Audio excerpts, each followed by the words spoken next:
Hi, it's Janice Dru-Bennett, and today is January 10th, 2021. I'm really excited since this past week, Nextech AR announced its new branding as well as upgraded its public listing on the NEO exchange. And for this recording, I'd like to dive into a little bit more about what we need to think about as we're planning for events in 2021, especially given the robust events platform, events software as a service that Nextech AR offers. That's always one of the first selection processes, is thinking about what's the right technology for your event, and then thinking through all the other details, like how many people will be at your event, how many sponsors, what kind of experience do you want to create, what kind of content do you need to put together, how many days, what are the different tracks, what does the agenda look like, how long do you want the content to be accessible to your attendees. All of these are questions to think about as you're planning for events in 2021. And then I'll plan to wrap up this video going over some of the reports in the Global Remote Work from Home panel that I facilitate, as well as the Sustainability and Philanthropy panel, which I think as we're thinking about virtual events, these are all topics that are highly relevant as we're working from home, and virtual events are much more accessible during this remote work period, as well as the sustainability of being able to work from home and not have to travel as much. I will share my screen. So this video, as I mentioned, just talks about our Nextech AR launching onto the NEO exchange. So I'll share this link with you in the YouTube channel and the blog post that I'll be putting up. Now, one of the first things you might want to think about is, what is the registration experience going to look like? Are you going to use Cvent or Eventbrite to charge for tickets, or are you going to make it a free event for attendees and have sponsors fund it? There are different questions. Do you want a very simple registration, or a more amazing kind of customized experience, which our platform can also produce? So this is just a very simple demo login for the Nextech AR platform in the Virtual Experience Cloud.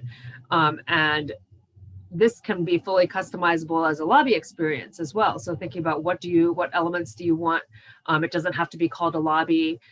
Do you want this to be accessible on phones and tablets and computers? This platform is built on HTML5, so you can customize whatever you want to include in the event. It can be very complex, or you can have just a few items like the lobby, the registration, the agenda, and exhibit hall. And what kind of event are you planning? Is it going to be a large virtual conference and trade show? Do you want to launch a new product or do training from home, webcast or a panel? What kind of experiences do you need to create? And I'd be happy to walk through additional details on this platform and set up a demo through Nextech. As you think about your event as well, are you planning to record all of your sessions, or do you want a live broadcast?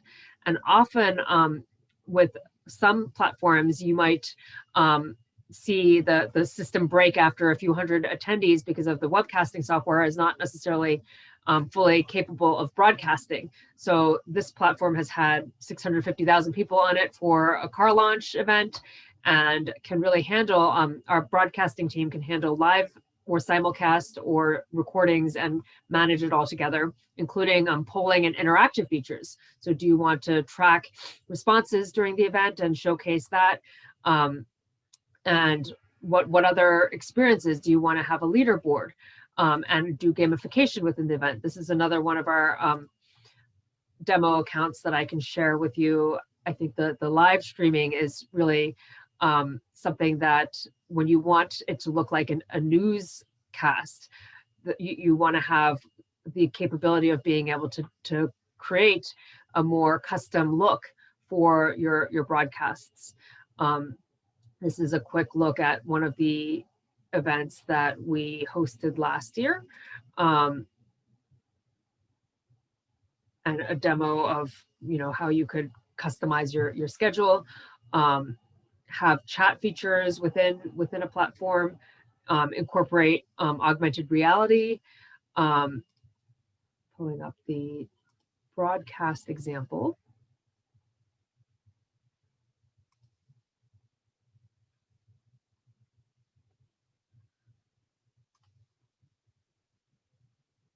So as an example of a large global leadership conference,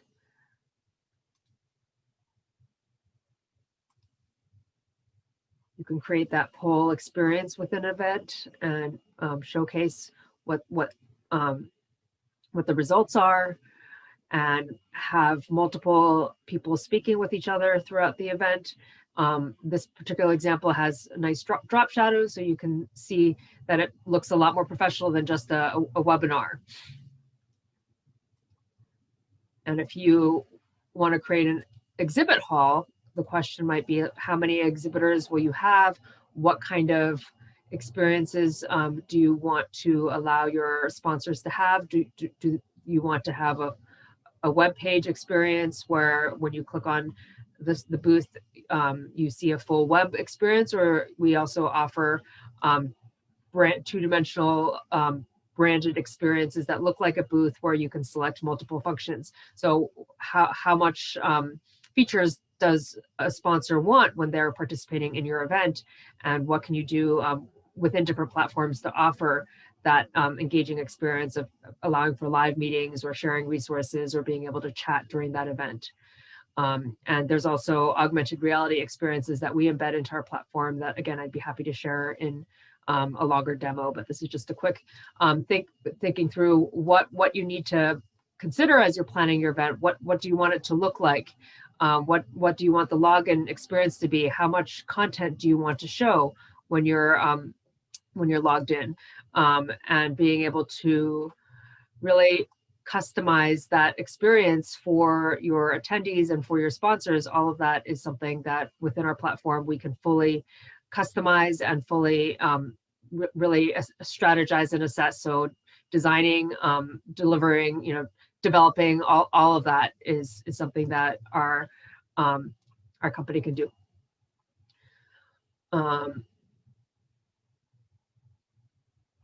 Like I said, this is the example of a lobby experience, and this particular conference had different patient cases, so you can actually view patient information as a sample within this medical conference, and view on-demand content.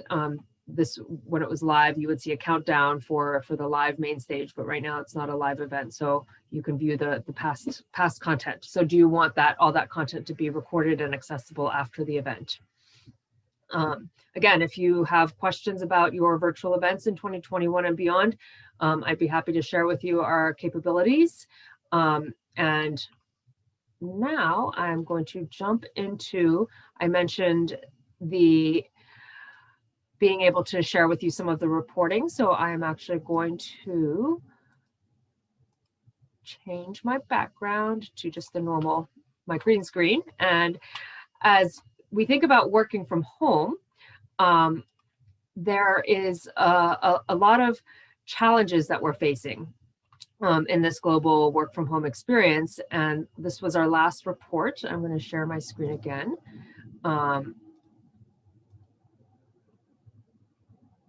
So the global work from home experience trends, tools, and best practices. Our last report talked about our expert panels gathered, and we discussed, as the topic comes up, what are the dark sides of working from home? So thinking about isolation and loneliness during this work from home period, and that's where virtual events can bring people together and provide networking capabilities. So that's another component to think about. What kind of features and experiences do you want to create to allow for networking within your events and help avoid, that loneliness that we're facing. We're also experiencing some stress as we're working from home, and thinking about the tools and technology and relying on them can also affect us. So there's always that human level of interaction that's important during events as well. And our panel discussed how there's been a reduction of social interactions on all levels during our work from home experience. And so some of this has been cushioned through digital channels, but we will need to, I think, continue to create real experiences again in the future. And that's where we're also co-creating and envisioning the future of hybrid events or blended events that will incorporate both in-person and virtual. Remote working in the age of COVID is certainly can be very demotivating and lonely at times. And so thinking about what we can do to help encourage staff to be more engaged and not always as reliant on technology and tools, but being able to just talk and think about how we can build those connections and continue to grow our soft skills. I think the concept of sustainability and philanthropy is also strongly aligned to the idea of what we need to be thinking about as we go forward and during these difficult times. What are the new approaches that we're taking to enable growth with a lens on sustainability and philanthropy?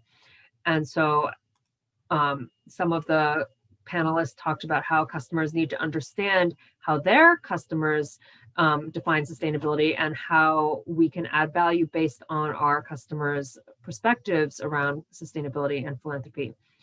Many people and companies have moved the live in-person workshops to online delivery, which is where talking about virtual events is also relevant. So that has eliminated costs and energy usage associated with travel and some of the in-person AV event overhead costs, all of those removing to remote experiences. And as I mentioned earlier, we're seeing hybrid and virtual experience continuing with sustainability. Virtual gatherings and online events are reducing their spend. And so the technology can help keep the long-term sustainability of companies and organizations, reducing our carbon footprint and minimizing waste, while also being able to offer robust data tracking with these online event experiences. And training and workshops can also happen. So a lot of education happens within our platform. There's facilitated strategy sessions, training sessions, e-learning.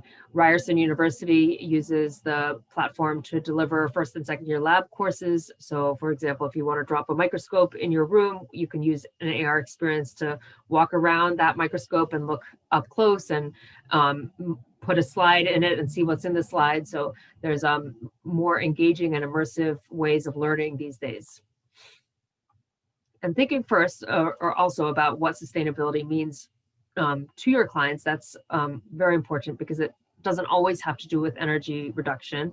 And so really understanding what does sustainability and philanthropy mean to your clients as we move forward in 2021. I hope these were all some good tips for you as you think about working remotely, planning your virtual events, and also giving back and enabling sustainability and philanthropy.